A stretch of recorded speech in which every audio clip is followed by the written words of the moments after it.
Hi, I'm Susan Leahy from RobertsRulesMadeSimple.com, and welcome to this episode of Robert's Rules Revealed. To be sure you don't miss a single episode, subscribe to our YouTube channel now. Today, we're going to be talking with Anne Macfarlane from Jurassic Parliament, and her and I are going to be shedding some light on some very interesting customer questions. So on my YouTube channel, I've got thousands of views on how to debate effectively during a meeting, and I think this is an important topic for us to talk about. What do you think about, and what does Roberts talk about with respect to effectively debating in a meeting? Well, it's a very important topic, Susan, and the first thing to note is that the person who makes the motion has the right to speak first. So that person should be given the floor if he or she wishes it. And that's if they wish it. Now, if they don't raise their hand and they're not recognized, then they don't debate. But you have to raise your hand and be recognized by the chair, right? That's absolutely right. Yeah. And also about debate, I think this is an important one to realize, is that doesn't Roberts talk a little bit about that everybody that everybody gets to speak once before anybody gets to speak twice about the same motion? Oh, this is a critical thing, Susan, and it's so often ignored. No one has the right to speak a second time until everyone who wishes to do so has spoken once. And groups that will employ this rule and apply it properly will find a great improvement in the quality of their discussions.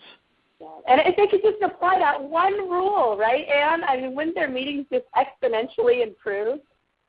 It would be huge, Susan, because often what happens is the extroverts and the old-timers dominate the debate, and they just cover the same old territory.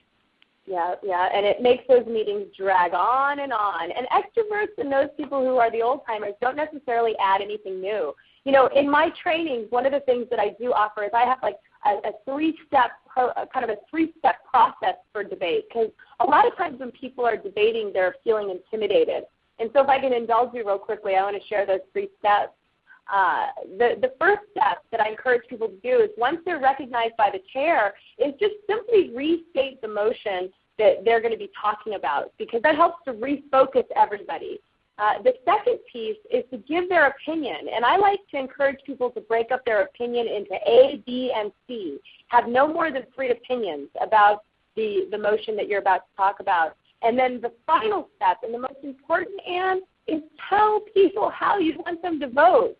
Because I find that sometimes people will get up, they'll debate, they sit down, and then nobody really knows, well, what am I supposed to do with that? Have you ever seen that happen in a meeting?